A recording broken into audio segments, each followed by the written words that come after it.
യുദ്ധം കൊടുമ്പിരി കൊള്ളുന്ന സാഹചര്യത്തിൽ ഇന്ത്യയുടെ പുതിയ നീക്കങ്ങളുമായി രംഗത്തേക്ക് പോവുകയാണ്. നമുക്കറിയാം, ഇന്ത്യക്ക് വളരെയധികം ആവശ്യമുള്ള ഒരു വസ്തുവാണ്. ഇപ്പോഴിതാ ഇന്ത്യ എണ്ണവാതക പര്യവേക്ഷണം വേഗത്തിലാക്കുന്നു എന്ന വാർത്ത പുറത്തു വരുന്നു. ഇതിനായി 2.5 ലക്ഷം ചതുരശ്ര കിലോമീറ്റർ പ്രദേശം ലേലത്തിനായി തുറന്നു കൊടുക്കുന്നു ഇന്ത്യ എന്ന റിപ്പോർട്ടുകൾ പുറത്തു വരുന്നു.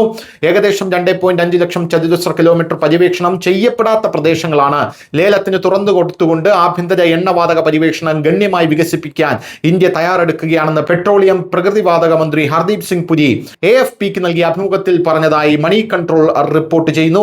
ഊർജ്ജ സുരക്ഷ ശക്തിപ്പെടുത്തുന്നതിനും ഇറക്കുമതി ചെയ്യുന്ന അസംസ്കൃത എണ്ണയെ ആശ്രയിക്കുന്നത് കുറയ്ക്കുന്നതിനും ഉപയോഗിക്കാത്ത ഹൈഡ്രോ കാർബൺ ശേഖരം ഉപയോഗപ്പെടുത്തുന്നതിനുമുള്ള സർക്കാരിന്റെ തന്ത്രത്തിന്റെ ഭാഗമാണിത് എന്നാണ് നമുക്ക് മനസ്സിലാക്കേണ്ടത്.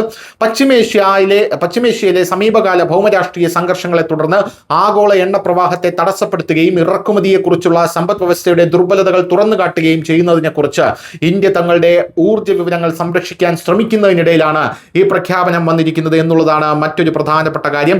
ഇതിലൂടെ ഇന്ത്യ വലിയ രീതിയിലുള്ള നീക്കമാണ്. അതായത് ഇനി നമുക്ക് സ്വന്തമായി എണ്ണ വേണം. അതിനായി E20 പെട്രോളും E80 പെട്രോളും എത്തനോൾ പെട്രോളും കൊണ്ടുവന്നു. ഇപ്പോൾ ഇതാ ഡീസലിൽ ഐസോബുട്ടനോൾ കലർത്താനുള്ള ശ്രമം ഇന്ത്യ നടത്തുകയാണ്. അതിനിടയിലാണ് ഇപ്പോൾ ഇന്ത്യ സ്വന്തമായി പര്യവേക്ഷണം നടത്താനുള്ള ആ ഒരു സമീപനവും കൊണ്ടുവരുന്നത്, അല്ലെങ്കിൽ ആ ഒരു പദ്ധതിയും കൊണ്ടുവരുന്നത് എന്നത് പ്രധാനപ്പെട്ട കാര്യമാണ്.